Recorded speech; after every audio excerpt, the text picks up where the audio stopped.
Boa tarde, senhoras e senhores deputados, senhor Ministro, senhores membros do Governo, senhoras e senhores funcionários, senhoras e senhores jornalistas. Vamos dar início a esta sessão da Comissão Permanente da Assembleia da República. E antes de iniciarmos o debate desta tarde e de passar a palavra ao Sr. Ministro de Estado e dos Negócios Estrangeiros, gostaria de informar a Câmara que enderecei esta manhã ao meu homólogo ucraniano uma mensagem transmitindo a mais veemente condenação pela agressão militar russa à Ucrânia, o maior ataque à paz e à estabilidade na Europa em décadas. Ucrânia, que é um Estado soberano, livre e independente, bem como a mais calorosa e profunda solidariedade com o povo ucraniano e o Parlamento que o representa.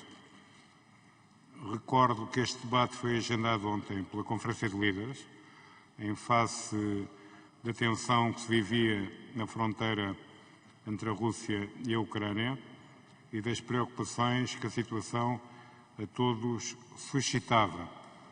Preocupações que se materializaram esta madrugada, contrariando todas as declarações de intenção, com plena má-fé e defraudando todos os esforços diplomáticos que vinham sendo encetados.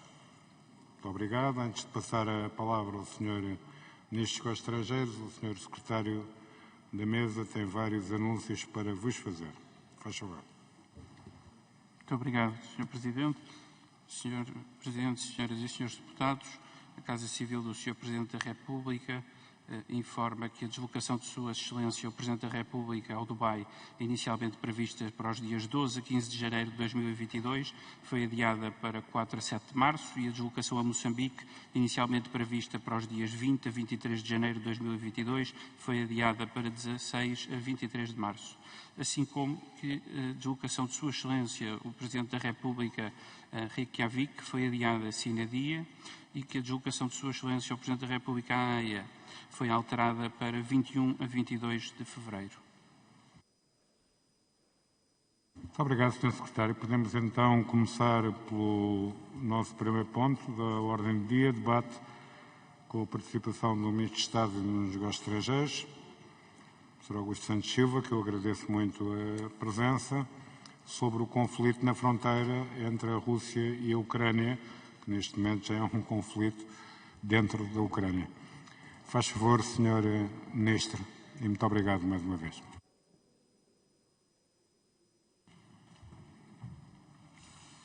Sr. Presidente, senhoras e senhores deputados, agradeço à Assembleia da República a oportunidade deste debate importantíssimo sobre a maior crise de segurança que a Europa passa porque a Europa passa desde o fim da Segunda Guerra Mundial. E permitam-me que as minhas primeiras palavras sejam de lamento, de consternação, pelas vidas que já foram perdidas em virtude desta agressão militar da Rússia à Ucrânia. Já neste momento temos a lamentar dezenas e dezenas de vítimas, de pessoas que perderam a vida ingloriamente e perderam a vida porque as mais básicas regras do direito internacional e da Carta das Nações Unidas foram ostensivamente e estão a ser ostensivamente violadas pela Federação Russa. A segunda palavra é de condenação. Condenação inequívoca, sem ses nem talvez, sem qualquer espécie de modulação. Condenação inequívoca do ato de agressão militar armada da Rússia a um Estado soberano e independente, a Ucrânia. Essa ação de agressão tem de ser bem caracterizada. É uma invasão militar, com intuitos de ocupação militar de um Estado soberano, a Ucrânia, por parte de outro Estado, a Federação Russa. Essa invasão militar configura uma violação ostensiva, como disse, da Carta das Nações Unidas, da arquitetura de segurança europeia laboriosamente construída desde pelo menos os anos 70 do século passado e também dos próprios acordos de Minsk que a Federação Russa subscreveu. É um ato de agressão praticado com uma duplicidade que raras vezes se viu com esta intensidade na cena internacional nas últimas décadas. É um ato de agressão, como bem caracterizou o secretário-geral das Nações Unidas, é intolerável, inaceitável para a comunidade internacional. E por isso mesmo, nós devemos, talvez, iniciar este debate repercutindo as palavras do secretário-geral das Nações Unidas e apelando, diria mais, exigindo, mais uma vez, em nome da humanidade, à Rússia para recue, para que faça recuar as suas tropas para o seu próprio território e para que cesse este ato de agressão à Ucrânia. Devemos também exprimir a solidariedade e o apoio às autoridades e ao povo ucraniano. Fê-lo o Sr. Presidente da Assembleia da República. Neste momento, o Sr. Presidente da República recebe, em nome de todos nós, quero crer, a Sra. Embaixadora da Ucrânia em Portugal. Filo eu, em nome do Governo e também em nome do país, na última segunda-feira, ao Ministro dos Negócios Estrangeiros da Ucrânia. E essa solidariedade e esse apoio estende-se também às dezenas de milhares de cidadãos ucranianos que vivem em Portugal e às centenas de cidadãos luso-ucranianos que vivem na Ucrânia. É, portanto, uma solidariedade a todo o povo ucraniano, com particular ênfase dirigida aos ucranianos que vivem em Portugal e que são mais de 28 mil, que estão excelentemente bem integrados na sociedade portuguesa e que não mereciam passar e ver passar as suas famílias, os seus parentes, os seus amigos, os seus compatriotas pela barbárie que lhes está a ser infligida. O ponto em que nós estamos é o ponto de uma situação dinâmica que temos de acompanhar ao minuto, mas é um ponto em que uma reação firme da comunidade internacional é absolutamente necessária, no plano político, no plano económico e também no plano da segurança e da defesa. No plano político, trata-se de uma reação de indignação, de revolta da comunidade internacional, verbalizada pelo Secretário-Geral das Nações Unidas, mas também por diferentes organizações, coligações, diferentes plataformas internacionais de concertação e de cooperação. Aqueles que defendem o direito internacional, aqueles que defendem a Carta das Nações Unidas, aqueles que defendem o sagrado direito de um Estado e de um povo à sua própria soberania e à integridade do seu território, todos esses devem condenar, sem qualquer hesitação, o que está a acontecer hoje na Ucrânia, que é uma invasão militar da Rússia. A reação deve fazer-se também no plano económico e financeiro. É um plano em que a União Europeia tem um particular e compreensível protagonismo. Nós decidimos e aplicamos um primeiro pacote de sanções em reação à decisão da Rússia de reconhecer a suposta independência de alegadas repúblicas populares no leste da Ucrânia, isto é, de reconhecer regiões separatistas da Ucrânia. Aprovamos um pacote de sanções em reação a essa decisão da Federação Russa e também em reação à aprovação por parte do Parlamento russo da autorização para o uso de força militar no estrangeiro por parte das autoridades russas. Esse pacote de sanções foi dirigido a indivíduos e a entidades, foi dirigido à interdição de produtos oriundos das regiões separatistas e foi também dirigido à interdição de movimentos de financiamento do Estado russo e, em particular, do Banco Central russo, a partir do sistema económico e financeiro europeu. Estas sanções foram devidamente concertadas com os nossos parceiros e aliados, com os Estados Unidos, o Reino Unido, o Canadá, o Japão, a Austrália e várias outras nações que se têm juntado. E hoje o Conselho Europeu dará orientações claras para um novo pacote de sanções, ainda mais duro, ainda mais forte, ainda com mais impacto no plano económico e financeiro. E já está marcado para amanhã, em Bruxelas, um Conselho de Negócios Estrangeiros para formalizar a respectiva aprovação. Mas também no plano da segurança e da defesa.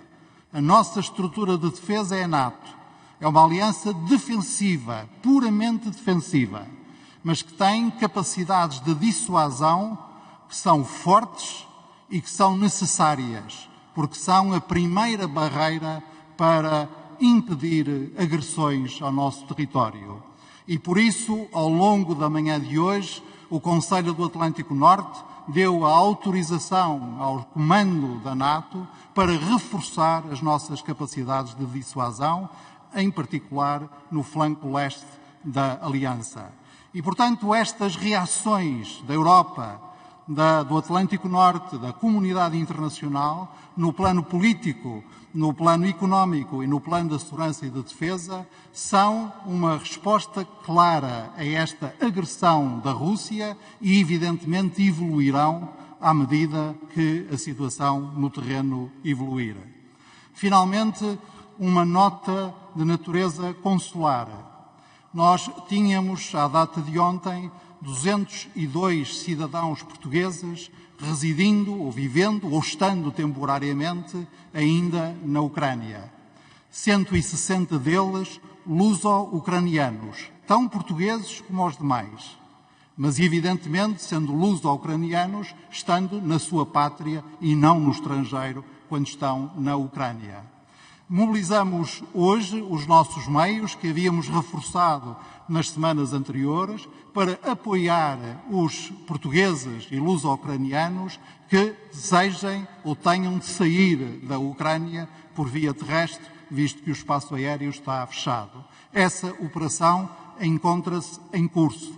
E dissemos hoje, em particular através das palavras do nosso Primeiro-Ministro, que Portugal está inteiramente disponível não só para acolher estes, mas para acolher todos os amigos, os familiares, os vizinhos, os conhecidos da comunidade ucraniana vivendo em Portugal e todos aqueles ucranianos que esta bárbara agressão russa obrigue a deslocar-se temporariamente para fora do seu país. Portugal é e vai ser também a sua casa de acolhimento. Muito obrigado.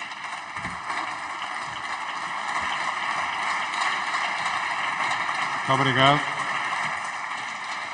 O Ministro de Estado e dos Negócios Estrangeiros, Augusto Santos Silva. Tem a palavra, vamos entrar no debate. Tem a palavra para intervir o Sr. Deputado Rui Rio, do Grupo Parlamentar do PSD. Por favor.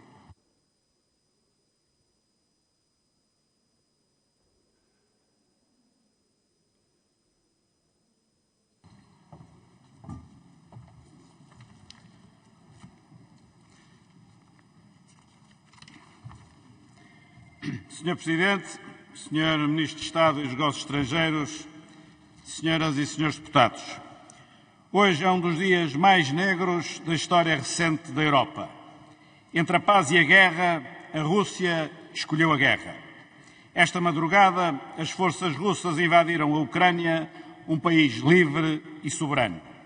O PSD condena viventemente a flagrante e grosseira violação do direito internacional pela Rússia e expressa a sua total solidariedade para com o Estado e para com o povo ucraniano e, em primeira linha, para com todos os portugueses residentes na Ucrânia. A Ucrânia é um país soberano. A Rússia negou e ameaçou essa soberania a um nível sem precedentes, cercando durante meses o Estado ucraniano com milhares de soldados russos e em total violação de todos os tratados internacionais. Todos os esforços diplomáticos efetuados insistentemente por europeus e americanos foram apenas usados por Vladimir Putin para uma mera encenação. O mundo todo constatou isso mesmo. E também constatou que nesta crise a questão do alargamento da NATO esteve sempre no centro das discussões. É um facto que sempre que o governo ucraniano tentou uma aproximação à União Europeia e à NATO, no sentido da consolidação democrática e do desenvolvimento económico, a Rússia ameaçou a Ucrânia. Foi assim em 2004, foi assim em 2014 e é de novo agora, com consequências imprevisíveis.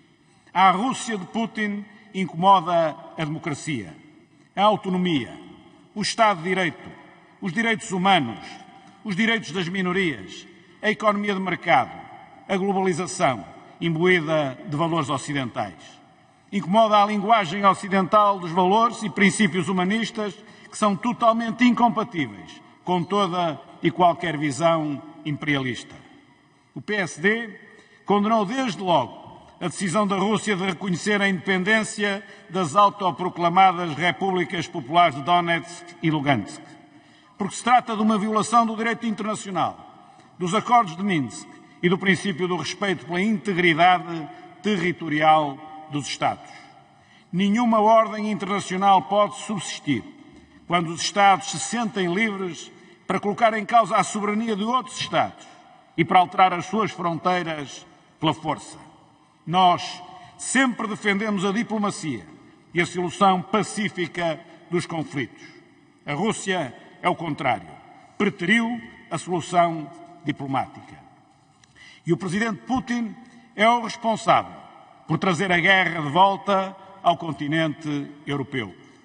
O PSD concorda e defende uma coordenação ativa entre a União Europeia, o Reino Unido e os Estados Unidos da América para a adoção de um pesado pacote de sanções à Rússia. Porque este é um ato de agressão sem precedentes. Porque o alvo dos russos não é apenas Donbass, nem tão somente a Ucrânia. O alvo é também a estabilidade da Europa e de toda a ordem internacional. Por isso, Portugal tem de estar disponível para fazer esse caminho conjunto. Não estarmos prontos para contribuir com a nossa parte, seja no plano militar, económico ou diplomático, seria estarmos a ignorar o perigo de termos um futuro bem mais sombrio para a Europa em particular e para a humanidade em geral.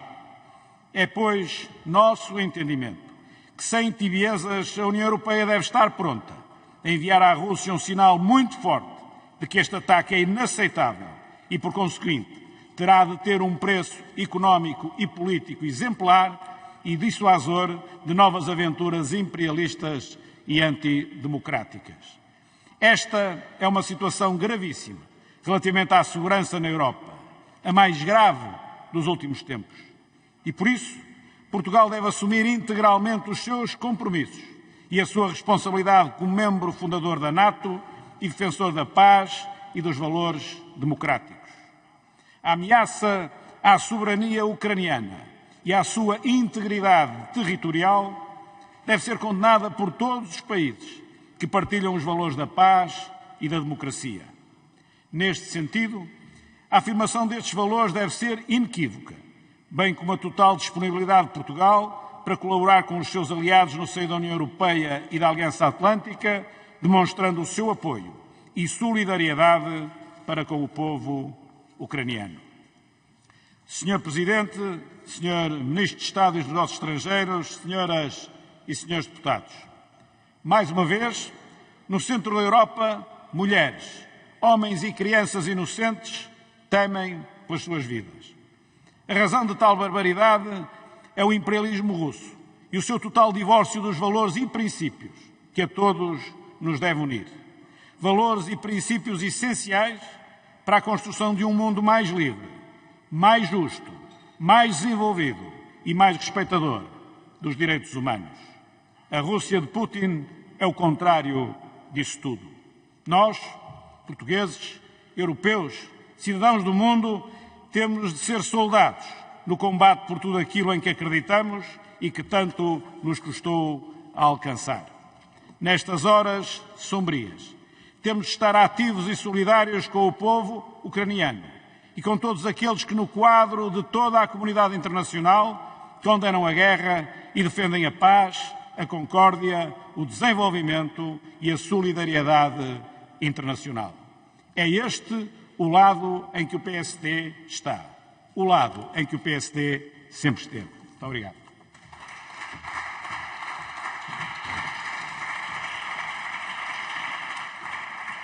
Obrigado, Sr. Deputado. Para responder, tem a palavra o Sr. Ministro Augusto Santos Silva, Ministro dos Negócios Estrangeiros, Ministro de Estado e dos Negócios Estrangeiros. Faz favor. Muito obrigado, Sr. Presidente. Começo por agradecer a intervenção do Sr. Deputado Rui Rio e também agradecer a disponibilidade permanente que o seu partido tem manifestado ao longo desta crise, que já leva várias semanas, sempre que o Governo entendeu necessário proceder a consultas sobre questões nas quais todos nós beneficiamos da existência de um consenso político muito forte, muito duradouro, muito estabilizado e muito genuíno em Portugal. Agradeço também as referências que fez, em primeiro lugar, às diligências diplomáticas feitas aos mais diferentes níveis.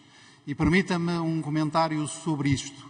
É que ninguém disse ao Presidente Putin que não estava disponível para ouvir e para ouvi-lo sobre o que ele entendia ou entenderá serem preocupações de segurança ou interesses nacionais do seu país. O Presidente Biden, a Presidente Ursula von der Leyen e o Presidente Charles Michel, todos nós fomos dizendo à parte russa que estávamos disponíveis para considerar os dois temas principais que parecia que a parte russa colocava em cima da mesa. Em primeiro lugar, as suas preocupações de natureza geopolítica sobre a segurança e o nível de militarização da sua vizinhança próxima e, em segundo lugar, as questões relativas à chamada indivisibilidade da segurança. Portanto, à necessidade que temos de considerar reciprocamente as preocupações de segurança que exprimimos. A única coisa que nós dissemos é que havia uma arquitetura, e há uma arquitetura de segurança europeia, construída, aliás, com a União Soviética e depois com a Rússia, desde a Conferência de Helsínquia, desde os anos 70 do século passado, e no quadro dessa arquitetura, e em particular no quadro da Organização para a Segurança e Cooperação Europeia, é que essas questões se deviam colocar. E quanto à relação entre a NATO e a Rússia, desde os anos 90, desde o chamado ato fundador, que a NATO e a Rússia têm uma estrutura comum, uma plataforma comum para considerarem conjuntamente quaisquer questões de segurança e defesa que queiram colocar uma à outra. É o Conselho NATO-Rússia. E, portanto, nós tínhamos e continuamos a ter toda a disponibilidade para examinar reciprocamente as nossas preocupações de segurança. O que nós não aceitamos é que qualquer Estado, seja ele qual for, se arrogue o poder de veto sobre um Estado terceiro. O que nós não aceitamos é que no século XXI ainda se queira conceber as relações entre as nações não na base do direito internacional laboriosamente construído desde o fim da Segunda Guerra Mundial, mas na base de obsoletas, arcaicas e ilegítimas esferas de influência. E, portanto, toda a disponibilidade para considerar as questões de segurança reciprocamente, nenhuma disponibilidade para aceitar a chantagem, para aceitar a intimidação, para aceitar a ameaça ou para aceitar os poderes de veto. E tentamos tudo, Tentamos esgotar todas as vias político-diplomáticas, do diálogo, da interlocução, da interação, da tentativa de compreender reciprocamente os pontos de vista e os interesses. E o que se verifica é que ao longo destas semanas o que obtivemos da Rússia não foi mais do que duplicidade. Os exercícios militares conjuntos com a Bielorrússia iam terminar no domingo passado, chegou o domingo passado, prosseguiram. A Rússia anunciou várias vezes ao longo da semana passada que estava a reduzir as suas forças militares estacionadas junto da fronteira, a leste e a norte da Ucrânia, e na prática estava a aumentá-las. O presidente russo comprometeu-se com o presidente em exercício do Conselho da União Europeia em trabalhar para o cessar-fogo um dia antes de cometer o ato ilegal, ilegítimo e incendiário de reconhecer as repúblicas fantoches de Lugansk e Donetsk. E, portanto, o que obtivemos da Rússia foi a duplicidade. E à duplicidade a Rússia adicionou a agressão, porque é isso que está hoje em curso. É uma agressão. É um ato armado de agressão ilegal, ilegítima, imoral, de acordo com qualquer princípio de direito ou de moral ou de ética no relacionamento entre Estados. E por isso é que dizemos hoje, toda a comunidade internacional e em particular as Nações Unidas, que é preciso que a Rússia cesse de imediato este ato de agressão para que a via política possa ser reposta. Mas a via política só pode ser reposta se a Rússia compreender que os Estados são soberanos, a soberania dos Estados é inviolável e a integridade territorial dos Estados é inviolável. Portugal assume os seus compromissos e assume os seus compromissos em todas as esferas ou círculos em que participa. Desde logo no conjunto das Nações Unidas, depois no conjunto da União Europeia e depois no conjunto da nossa estrutura de defesa coletiva, que é a NATO. E por isso, em cada uma destas plataformas, em cada um destes níveis ou planos, nós participamos, sempre da mesma maneira, contribuindo para a concertação, contribuindo para a defesa do direito internacional, contribuindo para a prossecução da paz e de soluções pacíficas para problemas. Os 50 milhões de ucranianos têm direito a escolher o seu destino. Os 50 milhões de ucranianos têm direito a decidir eles quais são as alianças que querem e quais são os objetivos que querem prosseguir. E as centenas de milhões de europeus que compreendem portugueses como russos têm direito também a viver em paz e em viver em estabilidade.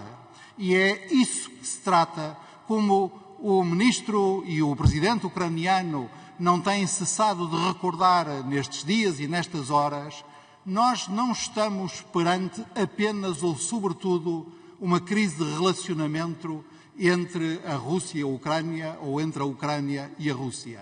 Nós estamos perante a mais grave crise de segurança da Europa, porque a Europa passou e está a passar desde o fim da Segunda Guerra Mundial.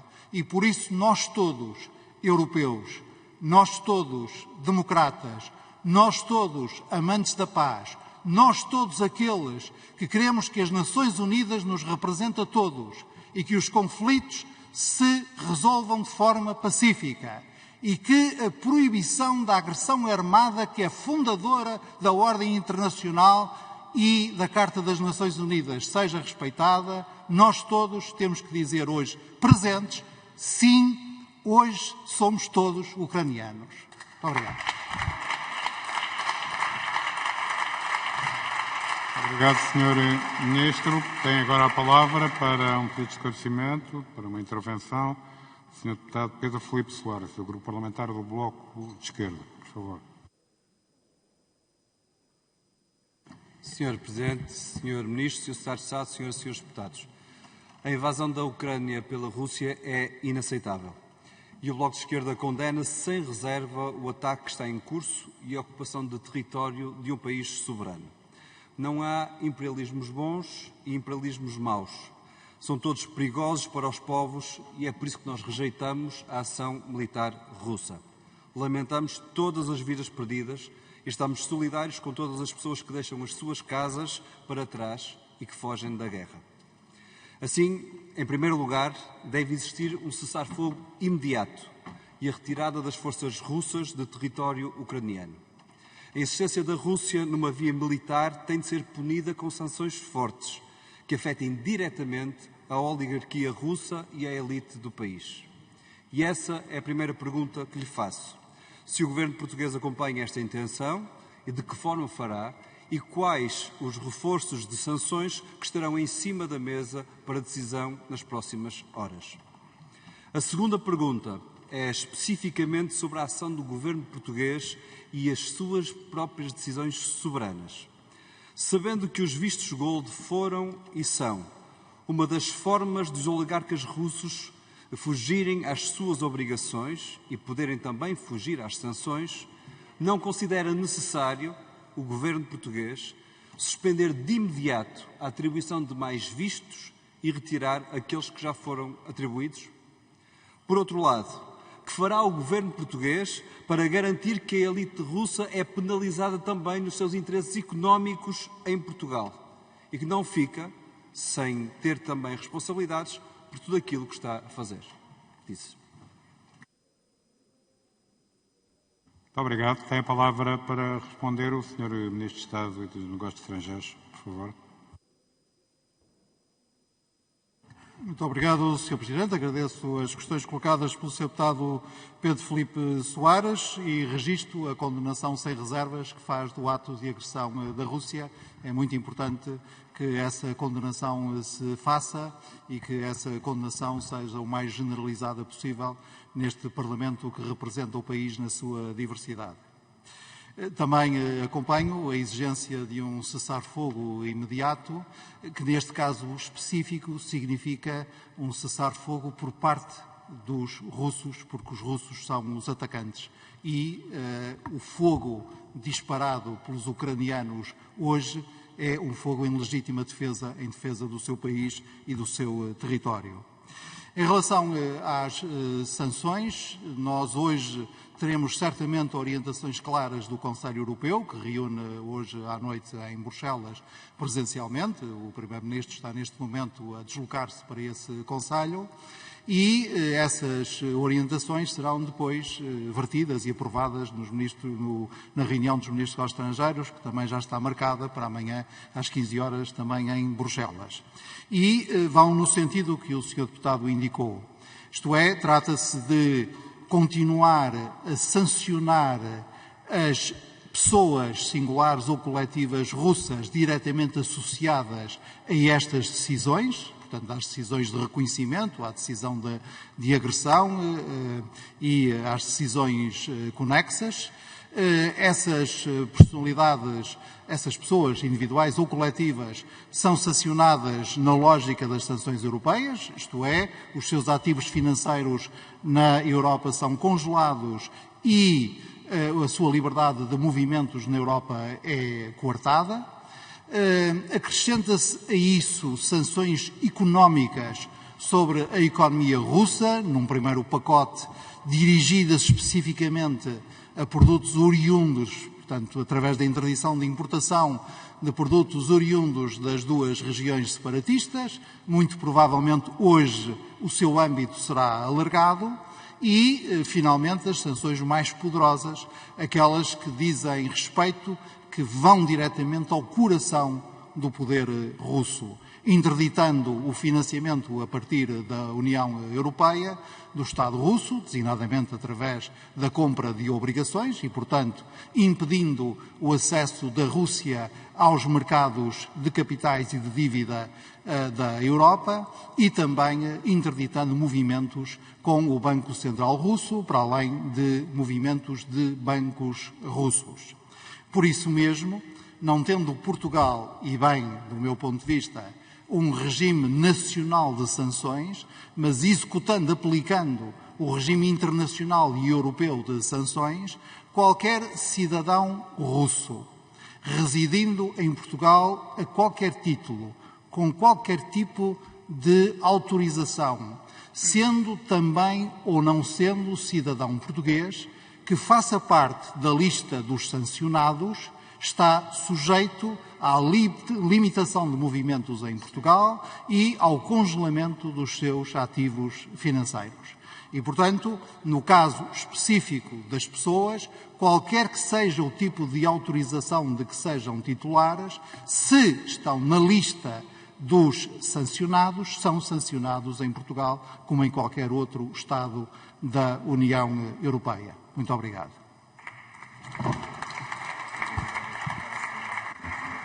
Muito obrigado, Sr. Ministro. Continua no uso da palavra o Grupo Parlamentar do Bloco de Esquerda e o Sr. Deputado Pedro Filipe Soares, por favor. Obrigado, Sr. Presidente. Sr. Ministro, registro que sobre a suspensão de processos em curso para os vistos gold ou de outra forma para a obtenção da cidadania portuguesa, o Sr. Ministro refugiou-se na lei geral e não condenou esse processo em particular. Ele é um processo relevante, porque muitos destes oligarcas têm interesses, direto ou indiretamente, através desse direito de cidadania também, em Portugal. Por isso esperamos que seja passível de alcançar todos os seus pertences, mas também a sua cidadania neste contexto, e que o Governo tenha essa coragem. Nós sabemos que a escalada militar que tem acontecido, ela tem acontecido dos dois lados da fronteira da Ucrânia, até nos diversos lados nacionais das fronteiras da Ucrânia. Porque tem havido também uma crescente colocação de tropas da NATO nos países vizinhos da Rússia, vizinhos da Ucrânia. Da mesma forma, tem havido, como foi referido, um aumento das forças russas às fronteiras da União Europeia. Desse ponto de vista, nós consideramos que ambas as ações são injustificáveis e que elas estão na origem do problema que hoje está a ser enfrentado. E é por isso que nós percebemos e aceitamos o reforço das sanções económicas, a perseguição a esta elite de oligarcas russos, não compreendemos uma escalada da via militar. É que o reforço da NATO, nesses últimos anos, em todos os países vizinhos da Rússia, o que tem alcançado é uma legitimação do discurso de Putin, e não o contrário. É esta ideia de que a militarização trará consigo uma dissuasão que tem alimentado a escalada e que, por outro lado, tem ajudado a que a retórica nacionalista de Putin tenha também benefícios internos, como é algo que ele está a procurar neste momento. Por isso, desse ponto de vista, eu registro que ninguém defendeu uma intervenção militar da NATO na Ucrânia, isso é bom, mas, no entanto, consideramos que ainda é errado considerar que o reforço da NATO antes das sanções económicas, ou mesmo face a sanções económicas que não têm a força que deveriam ter, é também uma via errada. Mais presença da NATO, como disse há pouco, não dissuade, apenas escala o conflito. E é por isso que a Europa deve rejeitar com todas as suas forças uma nova guerra alargada no seu território, seja ela permanente, seja ela sempre uma ameaça constante nas suas fronteiras. Desse ponto de vista, a mobilização militar, que é aquilo que está em curso do lado da NATO, não ajuda a soluções. Antes poderá agravar alguns dos problemas. E o que eu lhe pergunto é o que fará o governo português sobre isto. Vai alimentar a escalada militar com o envio de tropas para as fronteiras da Ucrânia ou vai apelar ao retorno da via diplomática? É que o envio dos militares portugueses é uma escolha errada e com a qual o Bloco de Esquerda não irá pactuar. Alimentar o militarismo é insistir na destabilização daquela região e criar mais problemas à União Europeia. Por isso, repito a pergunta, o que fará o governo português sobre esta matéria? E até para o Sr. Ministro poder responder de seguida, no tempo que lhe resta, faço um outro conjunto de perguntas que têm a ver com o respeito pelo direito internacional humanitário. Nós notamos que o governo português o fez, o Sr. Ministro ainda o repetiu há pouco, demonstrou a abertura para acolher em Portugal todos os ucranianos, nas suas palavras, vizinhos, amigos, familiares, daqueles que já têm a sua vida estabelecida em Portugal. É um passo positivo que registramos, mas ele é ainda insuficiente. Desse ponto de vista, responder aos milhares, dezenas de milhares, porventura centenas de milhares, se não milhões de pessoas que vão sofrer com esta guerra, é responder a cada um e a cada uma delas, não apenas aos que têm amigos, familiares, vizinhos que vivem em território nacional. E é essa a disponibilidade que gostava de ter do governo português, de mostrar que hoje fará parte daquela Europa que não repetirá os erros que ainda há meses estava a cometer, deixando tantos refugiados sem o apoio que era necessário.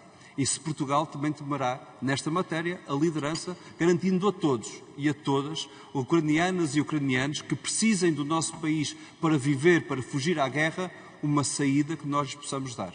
Esse compromisso era importante que nós estivéssemos também aqui hoje.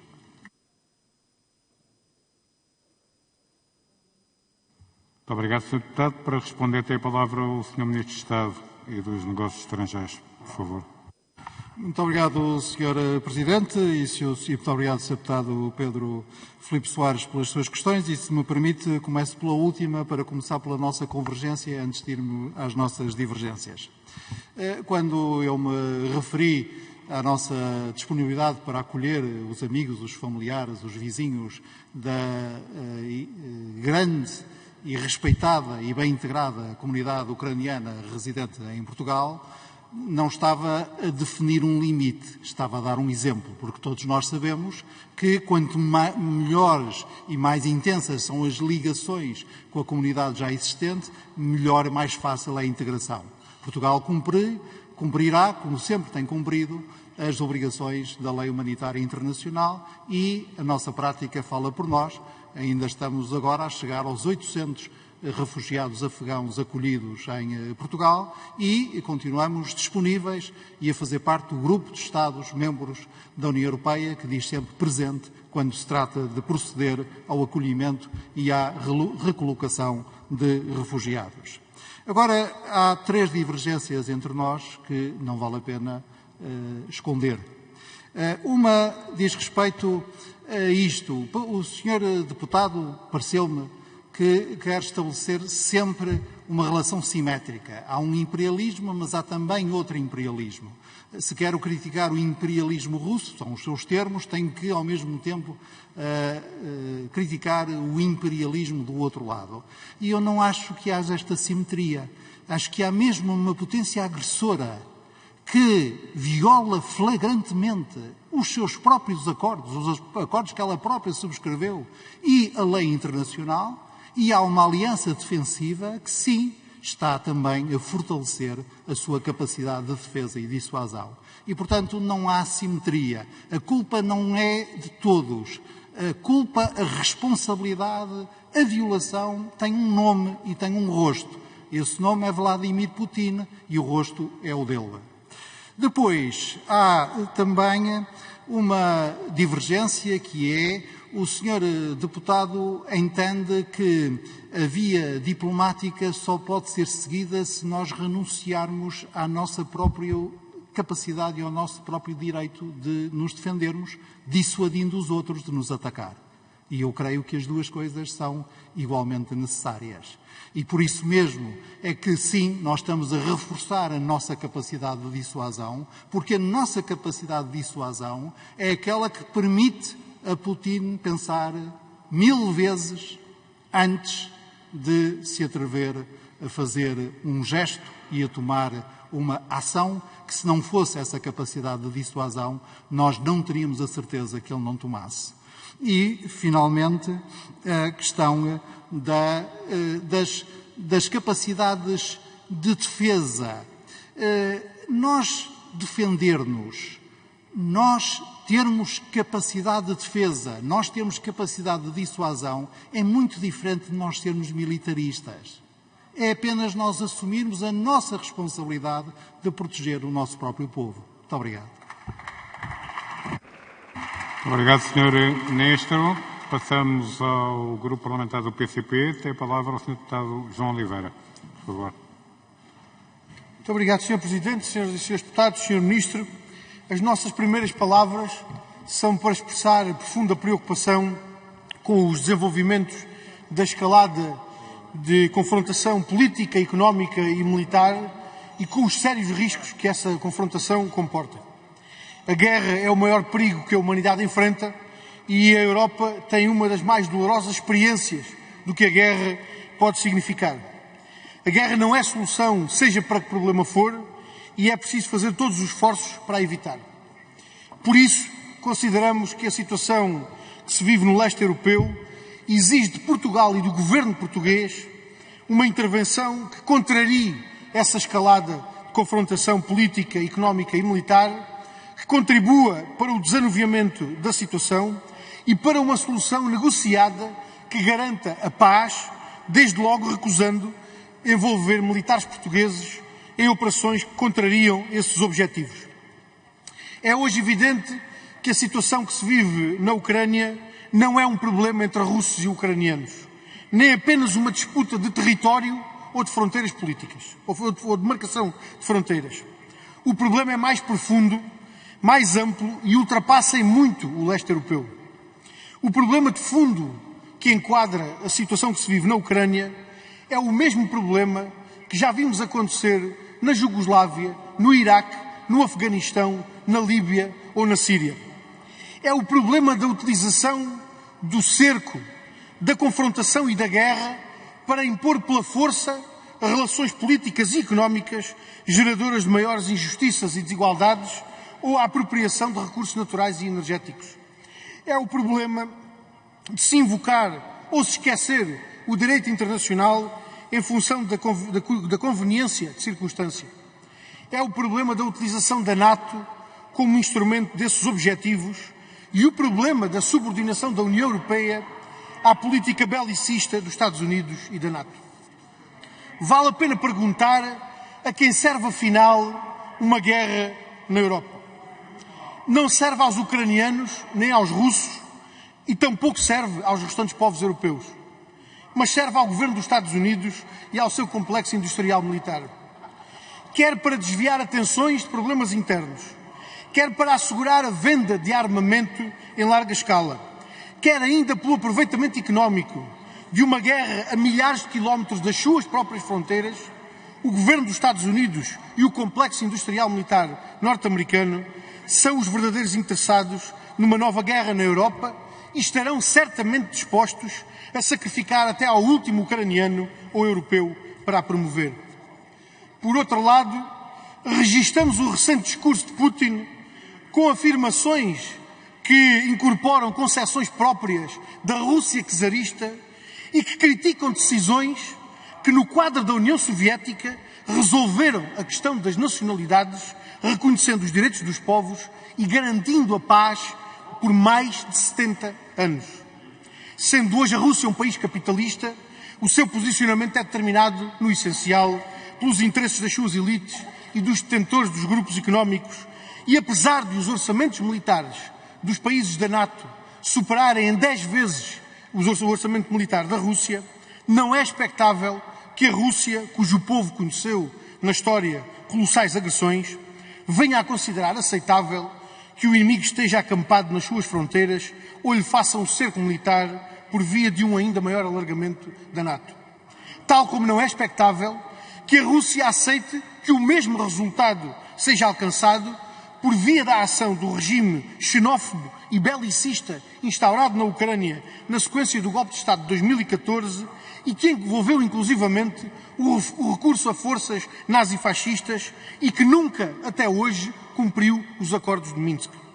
Foi este o caminho que foi seguido para trazer o mundo até aqui e é este o caminho que o PCP condena em toda a sua extensão.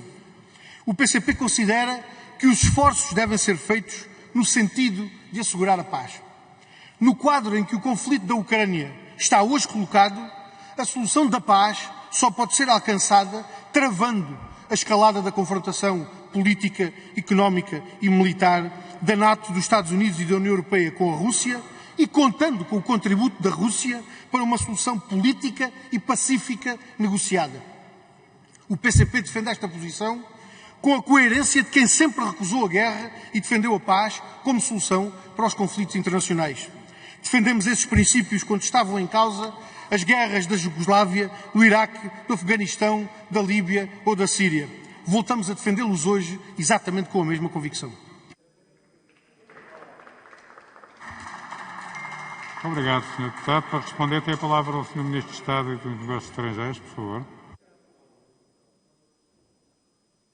Muito Muito obrigado, Sr. Presidente. Muito obrigado, Sr. Deputado João Oliveira.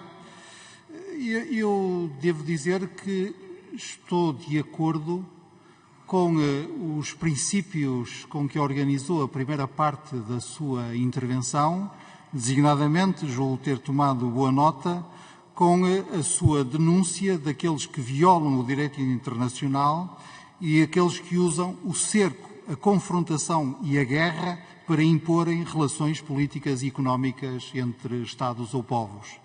E estou de acordo também com a sua denúncia da escalada de confrontação.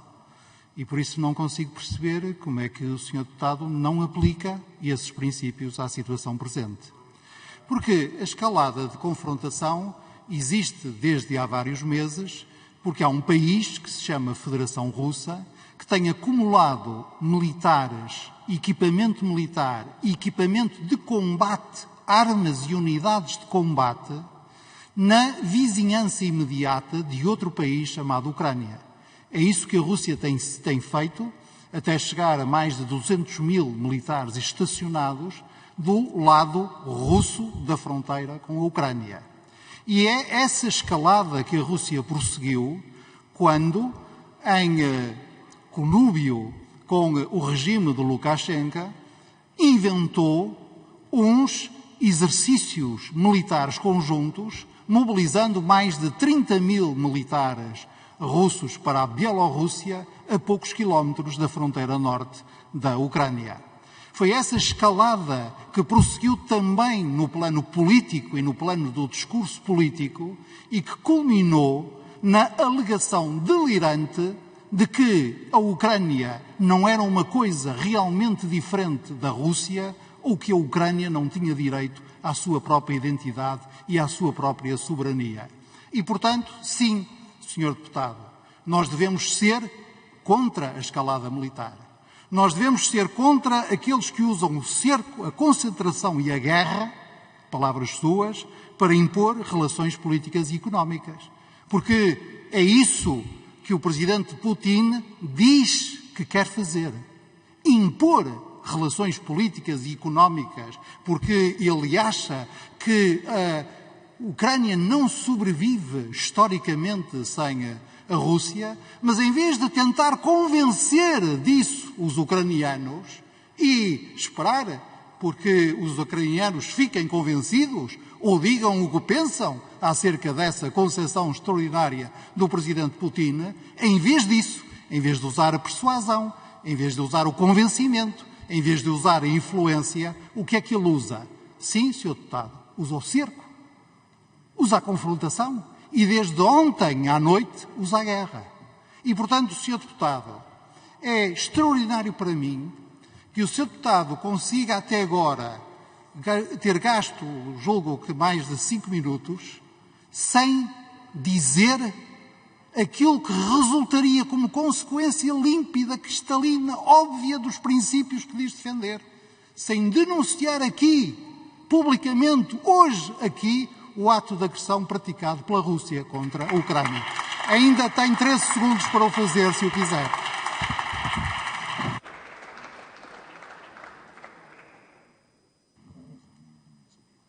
Muito obrigado. O Sr. Deputado João Oliveira tem ainda o uso da palavra durante poucos segundos, por favor. Muito obrigado, Sr. Presidente. Sr. Ministro, o senhor pede-nos que nós condenemos apenas uma circunstância. Nós fizemos mais que isso. Nós condenamos todo o caminho que nos trouxe até aqui. E condenamos todas as ações que contribuam para o mesmo objetivo. Porque a escalada de confrontação política, económica e militar não é um ato, nem uma circunstância isolada. É a extensão, durante 30 anos, a extensão das fronteiras da NATO até às fronteiras com a Rússia. É a acumulação, é o reforço de meios e contingentes militares em países limítrofes da Rússia, inclusivamente o apoio militar à Ucrânia e a concentração de militares em zonas como a zona de demarcação, pelos acordos de Minsk, concluo, Sr. Presidente, que pelos acordos de Minsk não deveriam ter a presença destas forças militares. É agora uma perspectiva de resposta a esta situação com sanções e Obrigado, recrudescimento da Sr. concentração desses meios militares, na esperança de quê? Peço De que para com a concluir, escalada se ponha por fim favor. ao problema? Não, Sr. Ministro. É preciso condenar tudo aquilo que contribua para um desenvolvimento violento, para um desfecho violento deste conflito. Muito obrigado, Já é Sr. Deputado João violento Oliveira, nesta tem altura. mesmo de E isso terminar. e concluo, Sr. Por favor, Presidente, tem que e isso só terminar. se alcança Muito obrigado. defendendo Tem a que paz terminar. e soluções que sejam condicentes com a defesa da paz e não da promoção da guerra. Para continuar a resposta, tem a palavra o Sr. Ministro dos Negócios de Estado e dos Negócios Estrangeiros, por favor. Muito obrigado, Sr. Presidente. Obrigado, Sr. Deputado. O Sr. Deputado sabe que essa técnica de querer condenar tudo ao mesmo tempo é o melhor disfarce para se recusar ou ter medo de condenar alguma coisa, especificamente. Mas eu queria só gastar este minuto com outro princípio que o Sr. Deputado enuncia e com o qual eu não posso estar mais em desacordo. Porque o Sr. Deputado diz que a Rússia não pode aceitar um cerco militar nas suas fronteiras, de onde deduzo que o Sr. Deputado, que imagina que a pertença de um país à NATO seja um cerco militar à Rússia, estivesse disponível para aceitar que o Presidente Putin tomasse medidas semelhantes às que está a tomar agora em relação aos Estados Bálticos, que são Estados vizinhos da Rússia e são membros da NATO. Ou talvez da Polónia, que também é um Estado membro da NATO e vizinho da Rússia. Não, Sr. Deputado, sejam os Estados Unidos, seja o Reino Unido, seja Portugal ou seja a Rússia, ninguém tem esse poder de veto numa ordem internacional baseada em regras.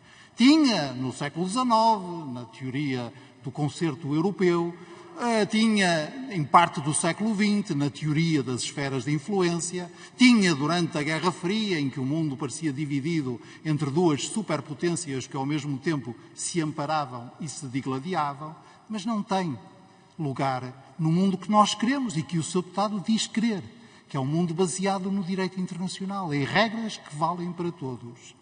E depois, o que é que o Sr. Deputado entende por extensão das fronteiras da NATO? Quer dizer que o Sr. Deputado quer negar aos húngaros o direito de escolherem a sua aliança defensiva? Quer negar aos polacos o direito de escolher a sua aliança defensiva? Então quem escolhe? E se é a Rússia que escolhe, por que é que o Sr. Deputado não lhe chama imperialismo? Muito obrigado. Obrigado, Sr. Ministro. Tem agora a palavra pelo Grupo Parlamentar do CDS-PP, o Sr. Deputado Telmo Correia, por favor. Muito obrigado, Sr. Presidente. Sr. Presidente, Sr. Ministro, Sr. Secretário de Estado. Em primeiro lugar, Sr. Ministro, obviamente, não ignorar a tripla excepcionalidade em que este debate ocorre. A excepcionalidade do Parlamento, já após eleições, dentro dela a excepcionalidade do meu próprio grupo parlamentar, assumimos as nossas responsabilidades, e a excepcionalidade por estarmos perante uma situação de guerra e uma situação como não conhecíamos na Europa há muitos anos atrás. Dito isto, começar por sublinhar, Sr. Ministro, aquelas que são, na minha opinião, as duas convergências fundamentais. A primeira convergência é a convergência de quem considera que um país amigo, um país soberano e um país livre foi atacado e foi vítima de uma agressão. E isso tem toda a relevância, tem toda a importância e obriga-nos a todos, em nossa opinião, a ser solidários com a Ucrânia e com o seu povo. Só não vê isto quem achar que a União Soviética não acabou, ou quem achar que a Rússia ainda é soviética, e quem achava ainda nesse contexto, há poucas horas, que a invasão era uma ficção. Portanto, quem sair desse pensamento alternativo percebe que a nossa obrigação é de ser solidários com a Ucrânia. Em segundo lugar, Sr. Ministro, dizer-lhe, em nome do CDS e nestas circunstâncias, que nós achamos que esta matéria não é também uma matéria para debate partidário ou para algum tipo de partidarito no país. Perante uma situação de guerra, perante uma situação de confronto, nós devemos estar juntos e devemos estar próximos uns dos outros e próximos de quem assume as responsabilidades em nome de Portugal. Esse é o nosso entendimento. Sublinhadas as convergências, fazer duas ou três, ou deixar duas ou três questões sobre esta matéria. Em primeiro lugar, Sr. Ministro, na sua leitura, e porque de facto o Sr. Putin e o seu regime são bastante ilusivos em relação ao que fazem, qual o objetivo final desta ação, até onde irá o regime de Putin, a anexação total, a divisão da Ucrânia, a instalação de um regime fantoche. Temos ou não temos uma leitura sobre isso e qual é, neste contexto ainda, o espaço do diálogo, da diplomacia, obviamente da diplomacia até numa perspectiva e numa possibilidade de um cessar-fogo que deve ser exigido e que seria muito importante. Por outro lado, Sr. Ministro, apoiando aquilo que disse, apoiando o endurecimento de sanções económicas que designadamente a União Europeia venha a determinar, perguntar-lhe se de alguma forma não subestimamos um bocadinho ou não exageramos, ao contrário, não exageramos na sua possível eficácia. Porque muitos responsáveis europeus, ainda há pouco tempo atrás, diziam que com estas sanções talvez o Sr. Putin recue, talvez não faça a guerra. Bom, não parece ter sido eficaz e, obviamente, que as próprias sanções económicas levarão a alterações profundas, na nossa opinião, e também, de alguma forma, é uma pergunta, no próprio quadro europeu e, designadamente, em matérias como a matéria de energia, onde, se calhar, os nossos próprios objetivos, estou a pensar, por exemplo, na descarbonização, poderão estar postos em causa numa situação que vai ser, forçosamente, uma situação de crise. Por outro lado, e ouvimos aqui também um bocadinho a voz da ideia dos apaziguadores. Já existiam no tempo da Guerra Fria, existem agora também. Ou seja, que aquela ideia de que o melhor é não fazer nada, porque não fazendo nada, talvez ele se acalme. Sobre essa matéria vem-me sempre à memória a célebre frase do Winston Churchill, quando ele dizia que o apaziguador é aquele que está à espera de alimentar um crocodilo na esperança de ser o último a ser devorado. É evidente que o apaziguamento por si só não resolverá o problema. É evidente, o Sr. Ministro falava até em revisão da arquitetura de segurança, que essa revisão terá que ser feita. Mas também me preocupa aí, Sr. Ministro, que, por exemplo, em todo o processo que aqui chegou, a Europa não tenha falado sempre a uma só voz. Nós vimos vários protagonistas europeus, vários diálogos quase com um concurso de protagonistas europeus, deixando um bocadinho apagado o papel do Sr. Borrell, que devia ser, de facto, a voz una da União Europeia nesta matéria. Saber também se no contexto europeu nós não teremos que reforçar precisamente esse pilar europeu e essa afirmação europeia, porque estamos a viver momentos completamente diferentes. Por outro lado, Sr. Ministro, dizer-lhe que no meio deste contexto e destas preocupações existem, na minha opinião, sinais positivos. Por exemplo, uma preocupação da administração norte-americana com a Europa. Volta a perceber que a Europa é uma questão central.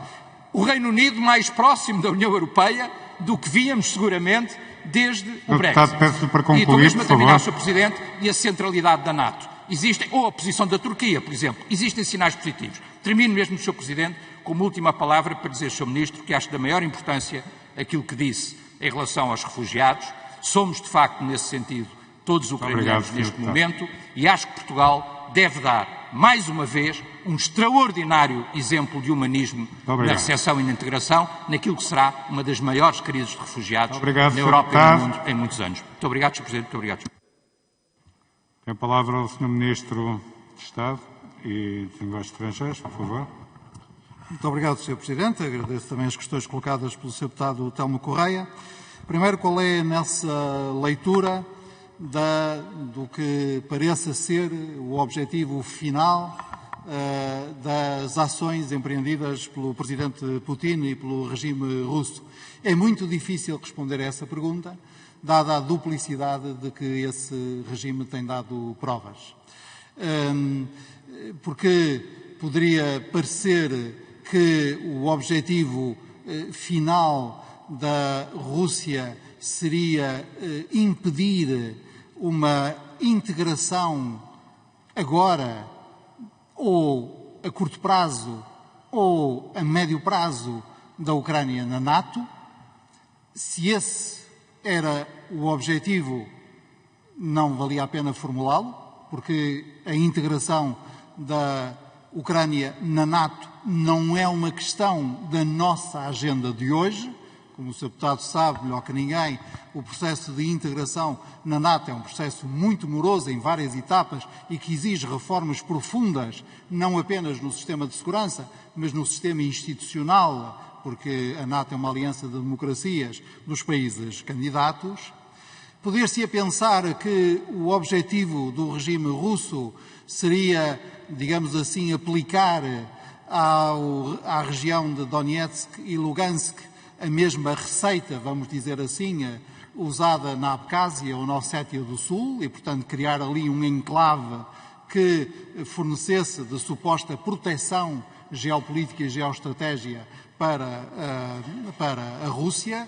Ora, se isso fosse, não se compreenderia que a declaração de reconhecimento fosse feita em relação à integralidade do Donbass e não aos 30% de território ocupado pelos separatistas, e mesmo que o objetivo se quedasse na, digamos assim, influência no controlo de uma espécie de protetorado sobre essa região do Donbass, isso não explicaria os termos absolutamente inacreditáveis em que é feita a declaração de guerra da parte da Rússia e que verdadeiramente o que faz é, negar o direito da Ucrânia à existência e, dois, ameaçar todo o mundo de medidas, cito, que nunca antes foram conhecidas na história.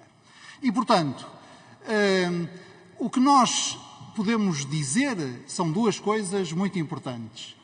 Em primeiro lugar, qualquer que seja o objetivo, seja qual for dos objetivos que eu elenquei, o objetivo prosseguido pelas autoridades russas, ele é ilegítimo, ele é ilegal e ele é condenável. Segundo, temos que estar preparados para todos os cenários. Lamento dizê-lo, mas não posso dizer outra coisa. Hoje temos que trabalhar com todos os cenários em cima da mesa. Porque o que acontece é que a ação de Putin não apenas cede as suas palavras. A ação de Putin, em cada momento, está a exceder o máximo que nós prevíamos como possível nessa mesma ação. Não exageramos a eficácia das sanções. Eu diria que não. No pilar económico, e insisto, temos que trabalhar ao mesmo tempo em dois pilares. O pilar da nossa própria defesa, que passa pela nossa própria capacidade de dissuasão, e o plano das sanções económicas e financeiras propriamente ditas. Porque é verdadeiramente a alternativa à via militar para a imposição à Rússia dos custos em que a Rússia merece incorrer por causa das ações de agressão que pratica.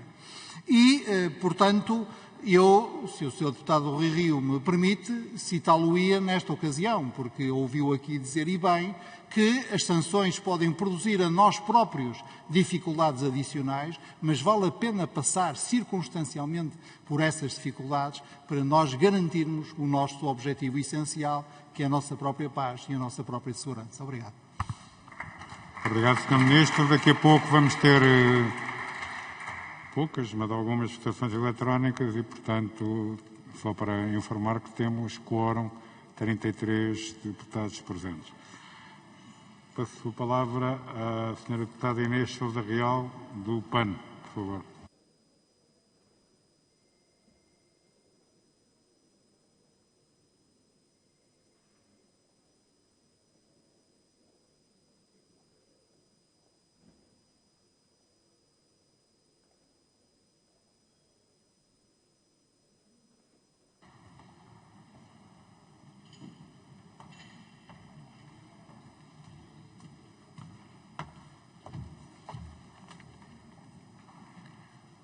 Senhor Presidente, Senhoras e Senhores Deputados, Senhor Ministro de Estado e dos Negócios Estrangeiros, Senhor Secretário de Estado.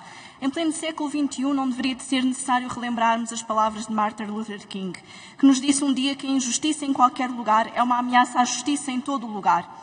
Mas hoje, ao ouvir, por parte do PCP, que esta guerra não é apenas uma mera circunstância, de facto torna-se necessário relembrar que estamos perante um facto atroz que deve ser fortemente e claramente repudiado por todos aqueles que se assumem no espectro democrático do nosso país. Porque hoje é de facto um dia de pesar para a história europeia e para a paz internacional. Hoje é um dia de pesar para a democracia. E é por isso que, para pessoas, animais e natureza, começamos por condenar de forma veemente os atos hostis e bélicos da Rússia para com o povo ucraniano, relativamente ao qual manifestamos em contrapartida a nossa mais profunda solidariedade e a vontade de que a via diplomática não esteja totalmente inviabilizada e que em breve possam ser retiradas todas as forças militares do território ucraniano. Aliás, numa altura em que todos, sem exceção, deveríamos estar mobilizados na retoma económica e social do ponto de vista global, no combate às alterações climáticas, a Rússia optou pela guerra ao invés de optar pela paz, negando assim uma política externa promotora dos direitos humanos e da própria democracia. O PAN, sendo um partido pacifista e defensor da diplomacia, reafirma isso, por isso, hoje mesmo e de forma clara, a sua preocupação para com o agudizar do conflito da Rússia para com a Ucrânia. Conflito que não podemos deixar de lembrar que já causou nos últimos anos a morte de pelo menos mais 14 mil pessoas. Ou até mesmo recordar o genocídio do povo ucraniano levado a cabo pelo governo soviético, que tirou a vida a milhões de pessoas e que ficou conhecido como o Holodomor, ou seja, a morte pela fome. O PAN, sendo assim um partido defensor do direito internacional, não pode deixar de condenar esta postura belicista da Rússia, de Putin.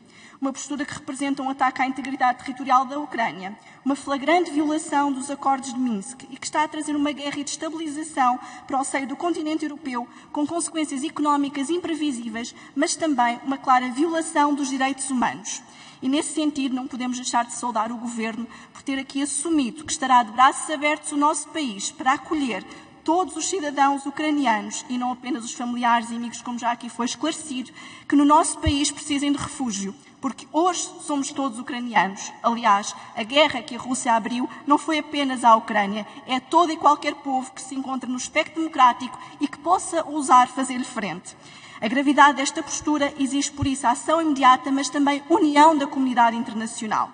E há 3 questões que gostaríamos ainda de ver esclarecidas por parte do nosso Governo, porque, pese embora existam convergências e tenha toda a nossa solidariedade naquela que é o restabelecimento da paz e a participação de Portugal no acordo internacional nesse sentido, há questões que temos que, de facto, agir de forma célere. Nesse sentido, não ficou claro, Sr. Ministro, quanto ao congelamento dos bens dos oligarcas russos e a própria proibição das pessoas e entidades da União Europeia de disponibilizarem fundos, direto ou indiretamente, quais as medidas e quando vão ser essas medidas adotadas. O mesmo dizer em relação aos vistos gold.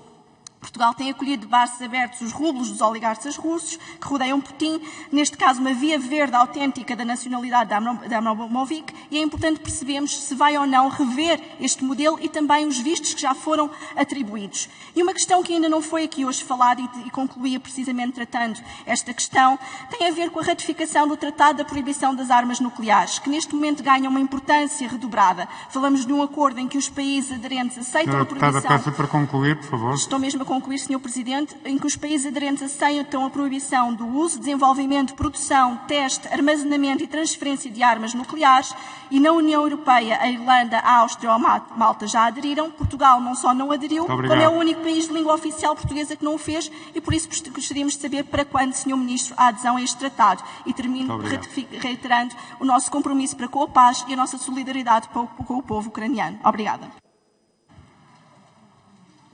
Tem a palavra a Sra. Deputada Mariana Silva. Para responder tem a palavra ao Sr. Ministro de Estado e dos Negócios Estrangeiros, por favor.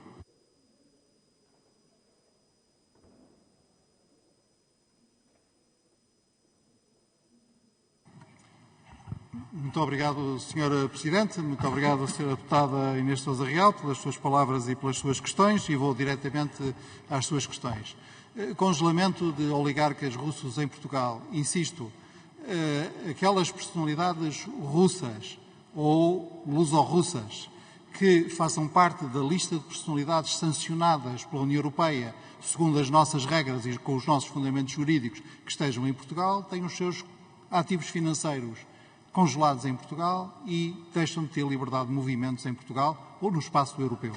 Nós somos um Estado de Direito e, portanto, para nós não basta dizer fulano é oligarca ou não gosto de cicrano para lhes poder congelar os bens ou para lhes poder interditar movimentos. Há, portanto, uma lista que já vai em mais de 500 pessoas individuais ou coletivas russas e essa lista é aplicada em Portugal como é aplicada em qualquer outro país da União Europeia. E isso também se trate qualquer que seja o título de autorização de residência que as pessoas tenham em Portugal, seja autorização de residência para investimento, o tal visto gold, seja autorizações de residência para outros fins de investimento, de trabalho, de residência, de lazer, etc. Aplicam-se as regras e essas regras aplicam-se independentemente das circunstâncias em que as pessoas se encontrem no que diz respeito à titulação da sua residência em Portugal. Eu insisto porque é um erro que se faz sistematicamente, certamente involuntariamente, mas as autorizações de residência para investimento não são atribuições de direitos de cidadania em Portugal, muito menos vias verdes de nacionalidade. Terceira questão, aquela em que nós temos uma divergência, mas que a Sra. Deputada compreenderá bem. A Sra. Deputada pergunta quando é que Portugal vai aderir ao Tratado de Proibição das Armas Nucleares e a minha resposta muito simples é enquanto for Ministro dos Estrangeiros.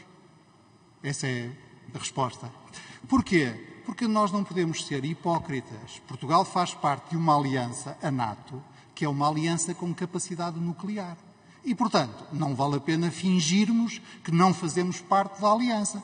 Os países europeus que citou, que são nossos parceiros na União Europeia, como a Áustria ou Malta, que são países subscritores do Tratado de Proibição das Armas Nucleares, não são países membros da NATO. A NATO é uma aliança nuclear. E porquê que a NATO é uma aliança nuclear? Senhora Deputada, não há melhor dia para compreender a razão de ser do que hoje. Imagina o que seria hoje se a NATO não tivesse uma capacidade de dissuasão nuclear. Muito obrigado. Muito obrigado, Sr. Ministro. Tem a palavra o Grupo Parlamentar dos Verdes. Senhora Deputada Mariana Silva, por favor. Obrigada, Sr. Presidente, Srs. Membros do Governo, Senhoras e Srs. Deputados. Paz sim, guerra não. Nada justifica a guerra e a perda de vidas humanas. Os Verdes condenam a ação da Rússia esta madrugada contra os territórios da Ucrânia e contra o povo da Ucrânia. A escalada de agressão e violência não pode ser a resposta e deve ser totalmente condenada. Os Verdes declaram a sua solidariedade para com a população da Ucrânia, que vê a sua vida ameaçada e destruída.